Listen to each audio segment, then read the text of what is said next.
ഈശോമിശിഹായ്ക്ക് സ്തുതിയായിരിക്കട്ടെ. ഇന്ന് ഡിസംബർ 13, വിശുദ്ധ ലൂക്കായുടെ സുവിശേഷം 14-ാം അധ്യായം 25 മുതൽ 34 വരെയുള്ള വചനഭാഗമാണ് തിരുസഭ നമുക്കിന്ന് വിചിന്തനത്തിനായിട്ട് തന്നിരിക്കുന്നത്.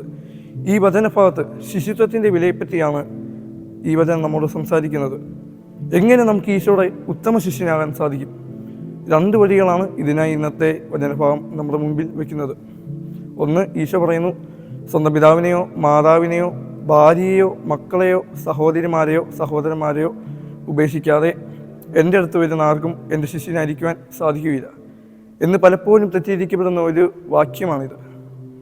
എൻ്റെ ഈശോയേക്കാൾ വലുതായി എനിക്കാരും ഉണ്ടാകരുത് എന്നതാണ് ഈ വചനം കൊണ്ട് അർത്ഥമാകുന്നത്. 2, സ്വന്തം ജീവനെ തന്നെ വെറുക്കാതെ എൻ്റെ അടുത്ത് വരുന്ന ആർക്കും എൻ്റെ ശിഷ്യനായിരിക്കാൻ സാധിക്കുകയില്ല. ഈ വചനം നമ്മോട് പറയുന്നത് സ്വയം ശൂന്യവത്കരിക്കുന്നതിനെ കുറിച്ചാണ്.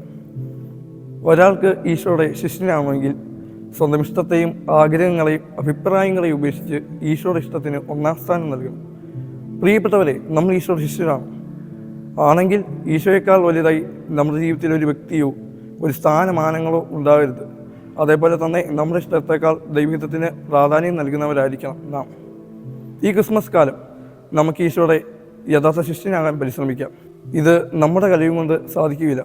ഈശോയോട് തന്നെ പറയാം, നിന്നെ കൂടുതലായി ഓരോ ദിവസവും എന്നെ സ്നേഹിക്കാൻ പഠിപ്പിക്കണമേ എന്ന്.